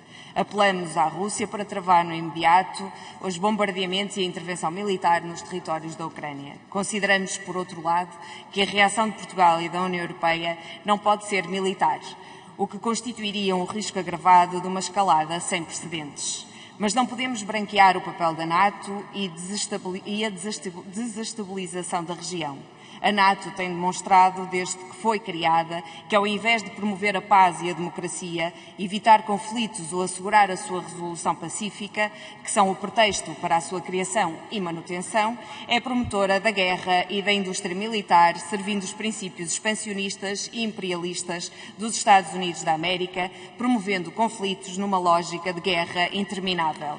Lembremos 2014. Um golpe de Estado na Ucrânia, apoiado pelos Estados Unidos, pela NATO e pela União Europeia. Depois, o presidente ucraniano, legitimamente eleito, e colocou no seu lugar alguém que servisse os interesses da expansão da NATO. Talvez alguns se sintam confortáveis com este governo de índole fascista que tem continuamente atacado as regiões de Donbass, que declaram a sua independência, violando sistematicamente os acordos de Minsk, assim como a população russa da Ucrânia. Desde a derrota e a retirada das tropas dos Estados Unidos do Afeganistão, as atenções canalizaram-se para outros quadrantes. A Ucrânia é um palco apetecível para prolongar uma política de desestabilização geral, justificar investimentos na indústria militar e continuar a pressionar o velho inimigo, a Rússia. Os Estados Unidos têm dezenas de milhares de militares na Europa, armam as tropas ucranianas até aos dentes, expandem as bases militares da NATO na região, instalam mísseis na Roménia e na Polónia com capacidade nuclear. Acompanhamos, assim, a posição assumida pelo Partido Verde dos Estados Unidos, que apela à administração norte-americana que pare o envio de milhões de dólares de armamento sofisticado para a Ucrânia e reduza o contingente militar na região. Senhor Presidente, senhoras e senhores deputados, Portugal e o governo português não podem alinhar com as políticas belicistas e expansionistas da NATO e dos Estados Unidos. A questão, Sr. Ministro, é como é que a sua ação de promoção do belicismo e da guerra se compagina com a Constituição da República Portuguesa, que nos obriga exatamente ao contrário. É urgente que Portugal dê cumprimento à Constituição e reavalie o seu papel na Aliança Atlântica e defenda a dissolução da NATO como bloco político-militar. Portugal deve aderir ao Tratado de Proibição das Armas Nucleares. E, por último, reafirmamos a nossa gênese ecologista pacifista. A resolução dos conflitos só pode ser, estou mesmo a terminar, Sr. Presidente, só pode ser trabalhada num único cenário, o do diálogo, pelo que apelamos a que todas as partes enveredem por um caminho de promoção da paz e da procura de soluções diplomáticas para a crise na região. Para responder, tem a palavra o Sr. Ministro de Estado e dos Negócios Estrangeiros, por favor. Muito obrigado, Sra. Presidente. Muito obrigado, Sra. Deputada. E, mais uma vez, permita-me começar por manifestar o acordo, neste caso não com as suas palavras iniciais, mas sim com as suas palavras finais, embora as suas palavras iniciais me motivem uma grande apreciação. Mas o acordo doutrinário é com as suas palavras finais. Nós devemos praticar o diálogo e não soluções militares para encontrar soluções políticas duradouras. São, aliás, as soluções políticas e não as soluções militares aquelas que são duradouras. Como os militares estão sempre a explicar-nos, a ação militar, quando é necessário, é uma espécie de compra de tempo para que as soluções políticas possam ser encontradas e possam ser postas em prática. Mas, mais uma vez, convido para a examinar a situação presente à luz desse princípio, que devemos privilegiar o diálogo e dizer não ao belicismo, ao militarismo, portanto, à opção por imposição à força armada. Porque o que é que há de belicista na proposta da União Europeia, que chegou a ser inclusivamente, e que é inclusivamente, a proposta de rever sistemicamente a arquitetura de segurança da Europa com a Rússia? Foi isso que o chanceler Scholz foi dizer a Moscovo, foi isso que o presidente Macron, em nosso nome, porque é o presidente do Conselho da União Europeia, foi dizer a Moscovo. Em que é que essa nossa proposta de nos sentarmos à mesa com os russos para examinar as questões que os russos querem colocar sobre dimensões que eventualmente considerem obsoletas ou a necessidade de revisão na arquitetura da segurança europeia, o que é que essa proposta tem de belicista? Em que é que essa proposta é uma ação militar? Em que é que essa proposta é uma intimidação ou uma ameaça à Rússia? Onde é que esteve aqui a ameaça da Ucrânia à Rússia? Em que é que os 50 milhões de ucranianos colocam uma ameaça à Rússia? O que é que fez? A Ucrânia militarizou-se? A Ucrânia deslocou maciçamente unidades de combate para a fronteira com a Rússia? A Ucrânia negou a existência da Rússia ou o direito da Rússia à existência? Portanto, Sra. Deputada, não basta dizer que nós somos pela paz e contra a guerra quando alguém que está a fazer a guerra. É preciso, por isso que somos pela paz e contra a guerra, denunciar a guerra que as pessoas fazem e não tentar essa espécie de equivalência em que, como todos têm culpa, os culpados são desculpados. Obrigado. Obrigado, Sr. Ministro. Tem a palavra o Sr. Deputado André Ventura do Chega, por favor. Muito obrigado, Sr. Presidente. Sr. Ministro, eu queria começar por dizer isto. O Chega condena sem reservas, sem meias palavras, a invasão que hoje ocorreu da Federação Russa em relação ao território ucraniano. Aliás, apesar de todas as divergências que temos, quer enquanto partidos, quer enquanto políticos, o Chega concorda que Portugal deve fazer todos os esforços, quer do ponto de vista militar, quer do ponto de vista da aplicação de sanções económicas, políticas e diplomáticas, não só ao país Rússia, como aos seus principais dirigentes, depois do ato que hoje ocorreu. Na verdade, parece um pouco surpreendente que neste Parlamento haja quem consiga falar da dissolução da NATO e de se acabar com armas nucleares na União Europeia, num dia em que um país da Europa é atacado por uma potência nuclear. Parece brincadeira, mas não é. Foi dito aqui no Parlamento Português. No dia em que um país nuclear nos ataca, porque é atacar toda a Europa e o seu coração. Há quem defenda que não devíamos ter armas nucleares. Seria muito bonito defender-nos com poemas, com palavras e com rosas na mão. Mas não é assim que os russos entendem, nem é assim que o regime de Vladimir Putin o entende. Por isso, sim, estamos de acordo, temos que fazer um esforço nesse sentido. É ou não verdade, Sr. Ministro, que andámos distraídos durante muito tempo enquanto a China duplicava o seu orçamento militar, enquanto a Rússia anexava a Crimeia e provocava repúblicas fantoches, o orçamento europeu e o pilar da defesa europeia foi ficando para trás. Mas queria lhe perguntar hoje também, porque essa é uma questão que interessa à esmagadora maioria dos portugueses. Há poucas horas, o preço do gás natural subiu 35%.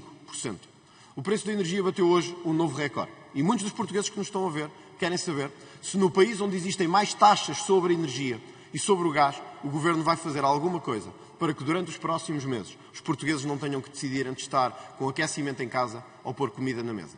Essa questão, a par da questão internacional, que a todos nos une, em grande maioria, neste Parlamento, é uma questão que hoje também a maioria dos portugueses gostava de ver resolvida. O que vai fazer o Governo para uma escalada de energia, do preço da energia que se prevê, que não venha a ficar concluir, tão reduzida, Sr. Presidente, nos próximos meses. Que isso sim é uma questão que em pleno inverno interessa a todos os portugueses. Muito obrigado. Para responder, tem a palavra o Sr. Ministro de Estado e dos Negócios Estrangeiros. Muito obrigado, Sr. Presidente. Muito obrigado, Sr. Deputado André Ventura. Em relação à questão que coloca, como sabe, Portugal fez em devido tempo o que devia fazer para se tornar menos dependente de combustíveis fósseis. Já hoje, mais de metade da eletricidade que nós consumimos provém de fontes renováveis de energia e somos os países europeus menos dependentes em matéria de gás e de petróleo da Federação Russa. E, se me permite acrescentar um ponto, queria só chamar-lhe a atenção para o seguinte. É também a autocracia que leva à guerra. É também a ideia de que o estrangeiro é um inimigo ou um potencial inimigo, de que há povos, quaisquer que eles sejam, às quais se pode recusar o direito à existência, é o desamor às instituições liberais, é o desamor às instituições democráticas, é o não querer ouvir as pessoas e não querer respeitar as escolhas das pessoas que leva à guerra, leva ao belicismo, leva ao militarismo. E creio que aí também há uma lição que esta Assembleia e nós todos devemos ter em conta. Muito obrigado. Obrigado, Sr. Ministro. Tem a palavra ao Sr. Deputado João Coutinho de Figueiredo, da Iniciativa Liberal, por favor.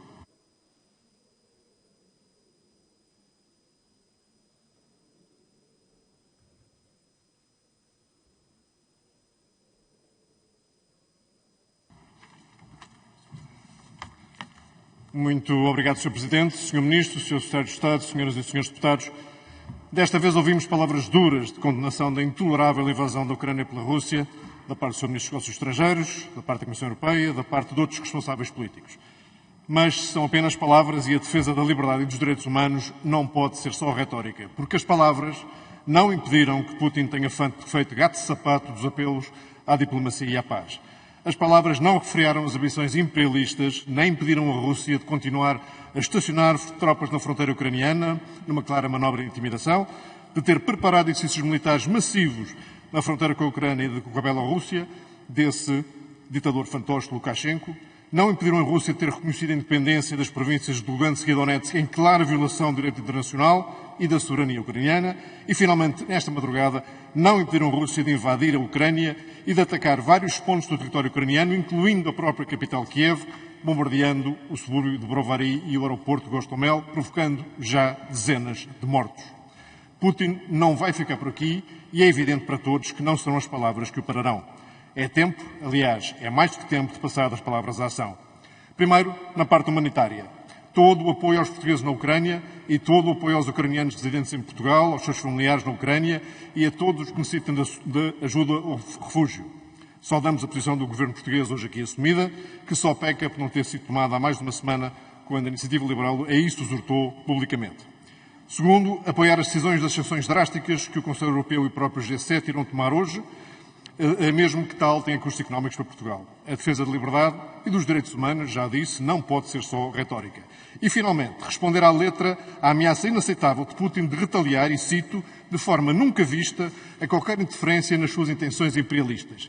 É essencial reforçar a dissuasão militar, incluindo a participação de Portugal na Força de Reação Rápida da NATO. Vou concluir, Sr. Presidente. E desta vez a tempo, aumentar a ameaça de retaliação a qualquer intenção agressiva em relação à Polónia ou à Roménia e, sobretudo, aos nossos parceiros da União Europeia, na Estónia, Letónia e Lituânia, especialmente vulneráveis às ambições da Rússia no corredor de Kaliningrado. Sr. Presidente, vou terminar só com uma última palavra aos entusiastas das cercas sanitárias, porque o apoio desavergonhado do PCP a esta agressão serve para nos lembrar a todos que os inimigos da liberdade estão presentes no vários extremos deste Parlamento. Muito obrigado. E se não denunciarmos isto, Sr. Presidente, qualquer dia estamos a discutir aqui uma situação bem mais grave em Taiwan.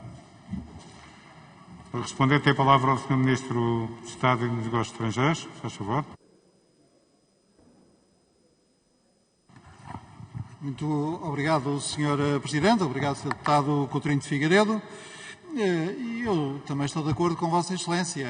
Não basta ficar pelas palavras, é preciso agir. Mas em todos os exemplos que deu, eu vi e vejo a ação da União Europeia.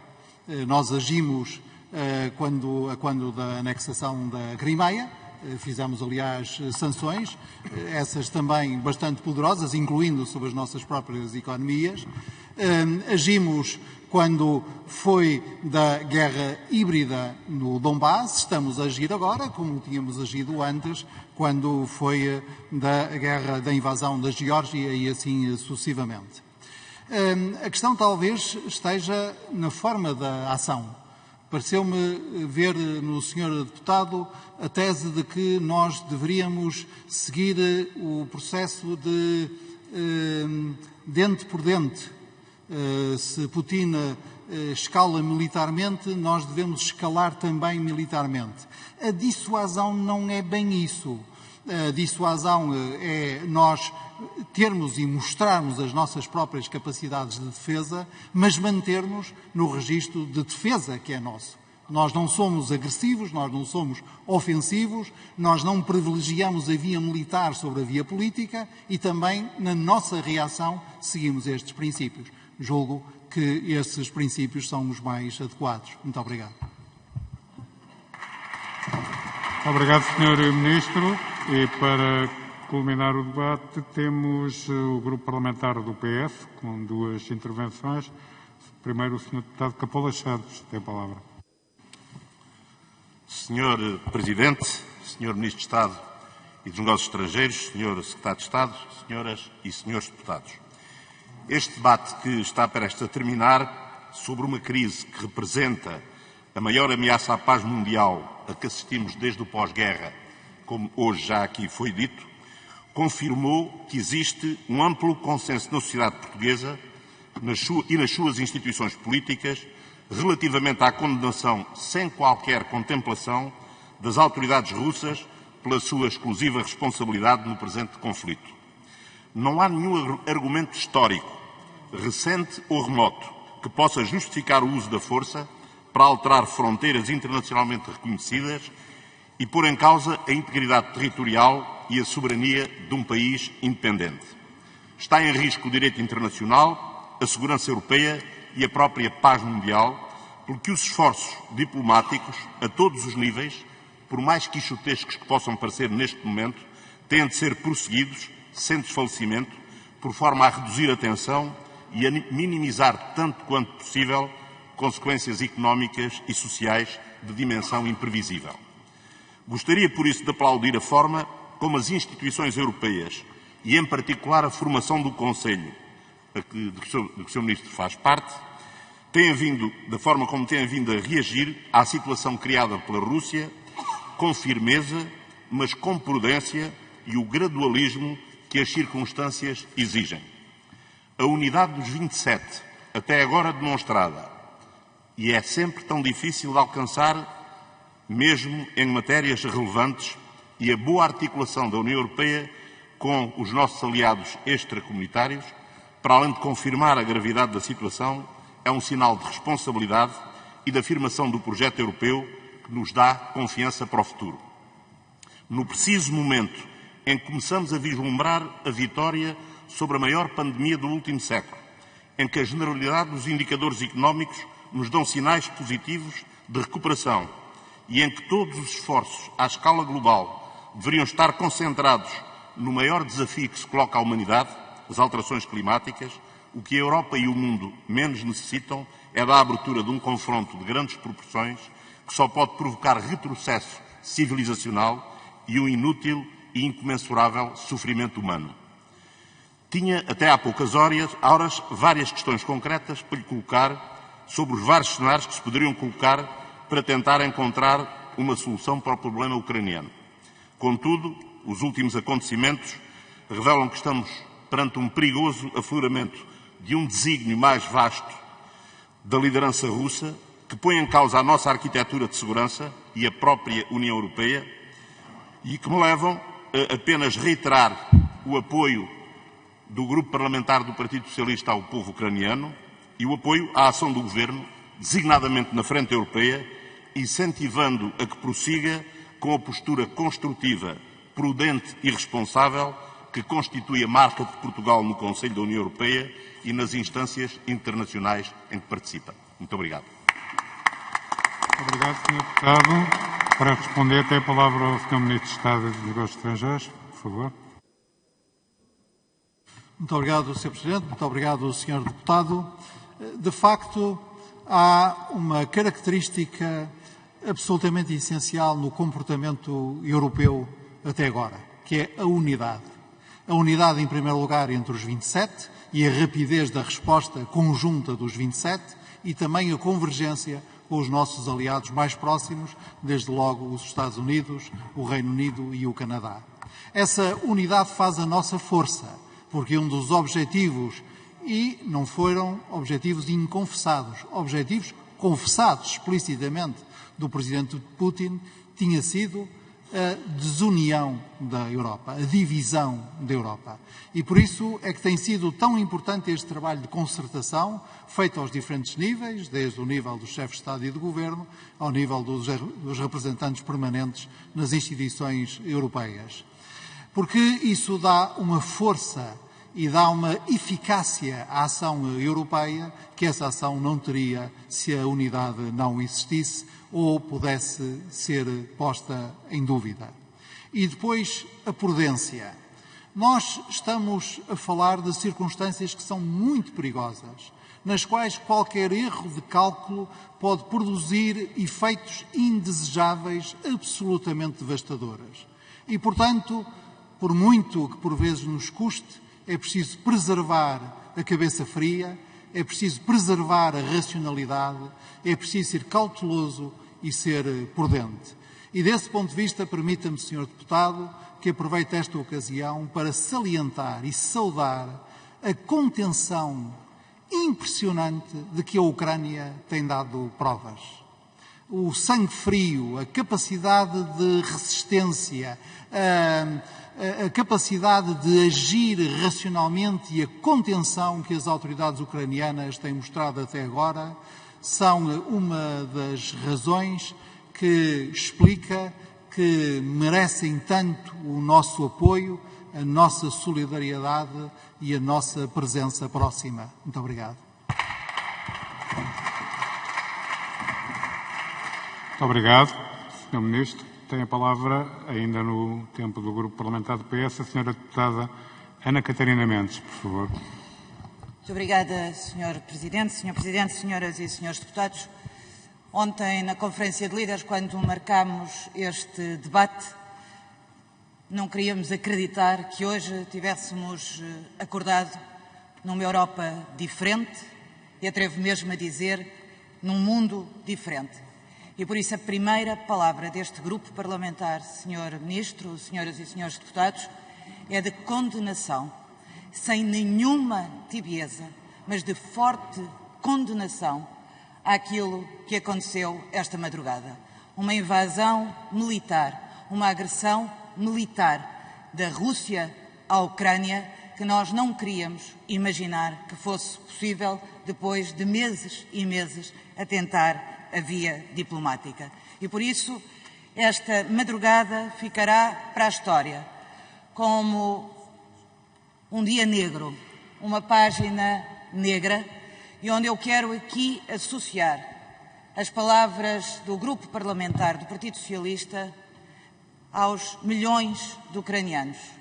Quem viu hoje as imagens de homens e mulheres, velhos e novos, crianças a fugir à guerra, sem nenhuma razão para existir esta guerra, não pode deixar de dar aqui uma palavra de solidariedade e de profunda gratidão pela forma nobre como têm resistido às agressões silenciosas ao longo dos anos.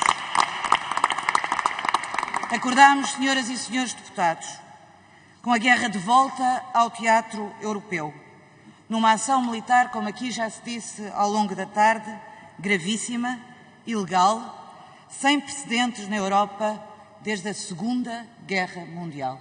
Este era o nosso espaço de paz, de estabilidade, de segurança, que estão neste momento profundamente ameaçados.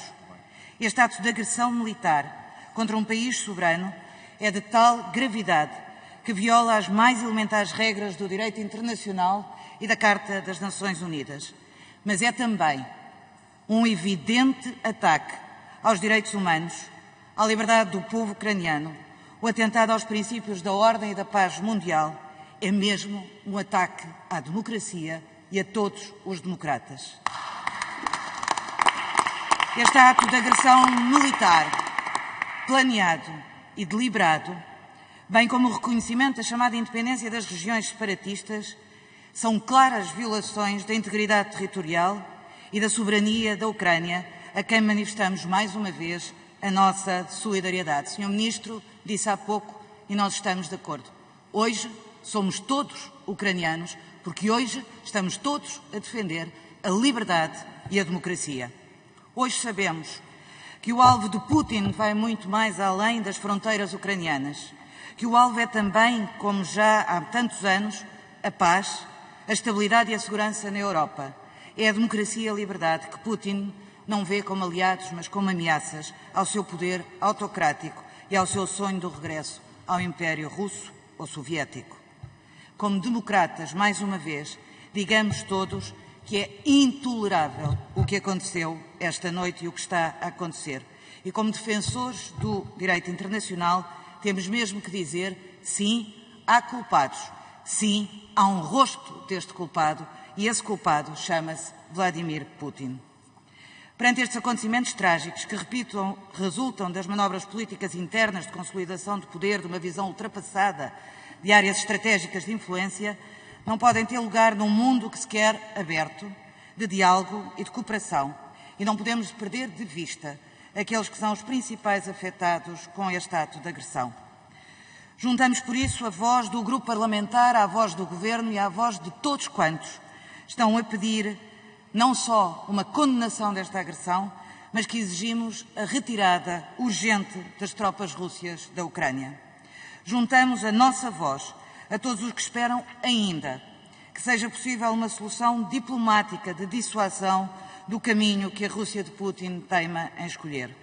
Hoje, mais do que ontem, é fundamental a união de todos os aliados, não esqueçamos, de todos os aliados, na condenação inequívoca destes acontecimentos e na aplicação de sanções, como o Sr. Ministro aqui disse, fortes e muito fortes perante o que está a acontecer. As Nações Unidas, a União Europeia, a NATO, todos condenaram veementemente a decisão e, felizmente, este Parlamento também o está a fazer. É fundamental que esta união se mantenha e é fulcral também o reforço da segurança do flanco leste da NATO, do seu poder de dissuasão e o reforço para o qual Portugal tem o dever de contribuir.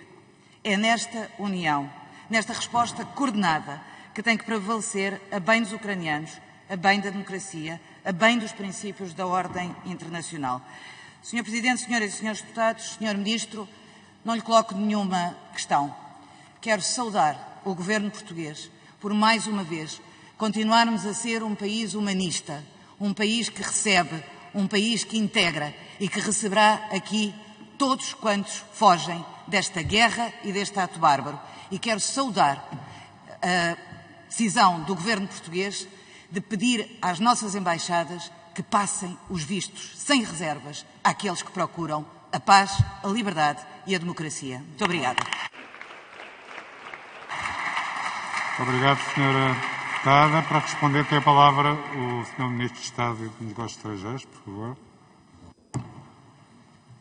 Muito obrigado, Sr. Presidente. Agradeço também as palavras da Sra. Deputada Ana Catarina Mendes e permita-me dois comentários ou dois desenvolvimentos.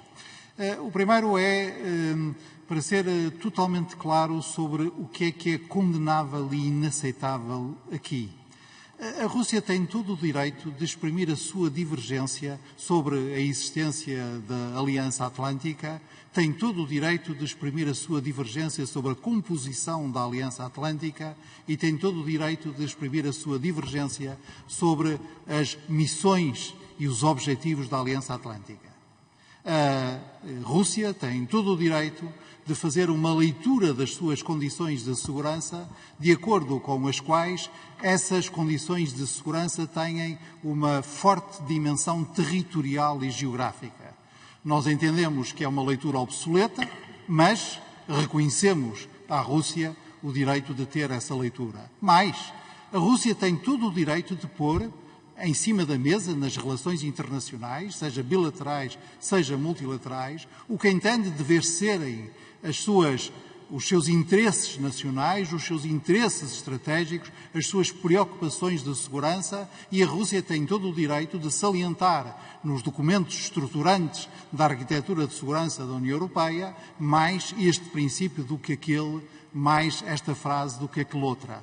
E, portanto, quando a Rússia diz nós valorizamos, sobretudo, o princípio da indivisibilidade da segurança e, portanto, dizemos que nenhuma decisão em matéria de segurança de uns deve fazer-se sem terem atenção a decisões equivalentes dos outros, nós dizemos, pois, examinemos esses problemas.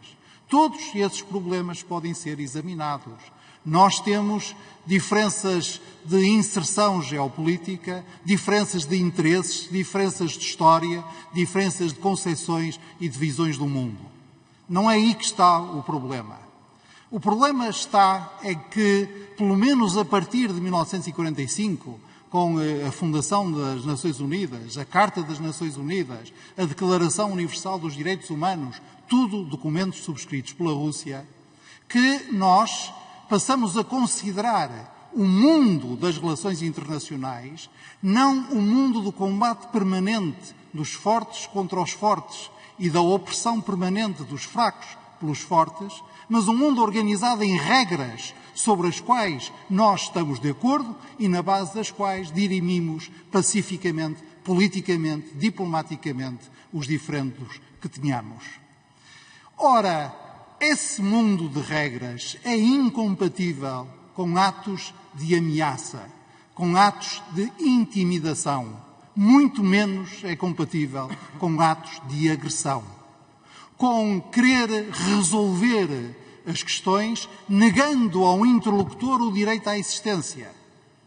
Querer resolver ou fazer valer os nossos interesses negando aos interesses contrários qualquer espécie de dignidade.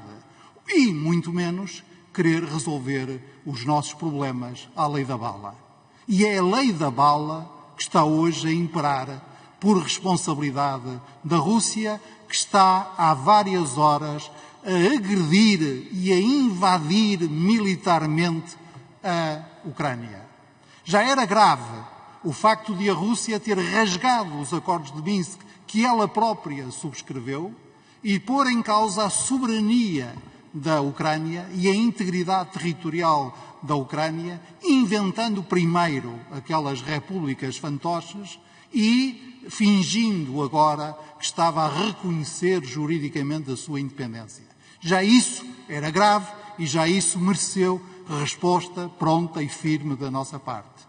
Mas desde a madrugada de hoje que a Rússia franqueou mais uma linha vermelha, mais um limiar, e está em plena agressão militar contra um Estado soberano e está a causar a maior crise de segurança da Europa. Esse era o primeiro comentário. Mas nós temos lições a retirar. Porque as questões de segurança não podem ser dissociadas das questões económicas. A nossa capacidade de defender a paz e segurança das nossas populações não pode ser dissociada da nossa própria resiliência em matéria das infraestruturas de que necessita o nosso desenvolvimento e da qualidade da nossa democracia. E as dependências económicas que se tolera transformam-se tarde ou cedo em dependências políticas e até em dependências estratégicas. E por isso é que o Primeiro-Ministro de Portugal dirá mais uma vez, como tem dito ao longo dos 6 anos, como antes dele disse o Primeiro-Ministro Passos Coelho, que a Europa não pode contornar mais a questão da excessiva dependência em que se encontra face à Rússia em matéria de energia. Que isso dá uma alavanca à Rússia, uma debilidade à Europa, que só contribui para um desequilíbrio estratégico e político. E por isso é muito importante reagir agora, mas é muito importante tratar também agora da diversificação das fontes de abastecimento da energia na Europa, das interligações que devem percorrer e organizar e estruturar o mercado europeu de energia em todo o território europeu, porque é assim que nós nos tornamos menos dependentes e quando nós nos tornamos menos independentes, tornamos-nos mais independentes e, portanto, mais autónomos, mais soberanos. E de uma coisa nós sabemos, não é apenas a segurança do mundo, não é apenas a segurança da Europa, é a estabilidade do mundo que precisa de uma Europa forte, de uma Europa independente e de uma Europa soberana. Muito obrigado. Obrigado, Sr. Ministro de Estado e dos Negócios Estrangeiros. Chegamos assim ao final deste primeiro ponto da nossa ordem do dia. Estamos em condições de passar ao segundo ponto. Temos quórum, 34 senhoras e senhores deputados registados, e é isso que vamos fazer. E, portanto, vamos começar por aprovar o Diário da Assembleia da República respeitante à reunião da Comissão Permanente realizada no dia 10 de fevereiro de 2022. Quem vota contra? Quem se abstém? É aprovado por unanimidade. E agora temos um parecer da Comissão de Transparência e Estatuto dos Deputados, que eu peço ao Sr. Secretário da Mesa para ler, por favor. Muito obrigado, Sr. Presidente. Comissão de Transparência e Estatuto dos Deputados, Tribunal Judicial da Comarca de Évora, Juiz de Instrução Criminal de Évora, inquérito número 49/21 0GTE-VR. E o parecer vai no sentido de autorizar o levantamento da imunidade parlamentar do Sr. Deputado Eduardo Arménio do Nascimento Cabrita, no âmbito dos autos em referência. Vamos votar. Quem vota contra? Quem se abstém? Aprovado por unanimidade. Sendo assim, chegamos ao final desta reunião da Comissão Permanente. Temos toda a agenda de trabalhos da Comissão Permanente e da Conferência de Líderes aprovada ontem e que os senhores deputados certamente conhecem. Muito boa tarde a todos. Obrigado.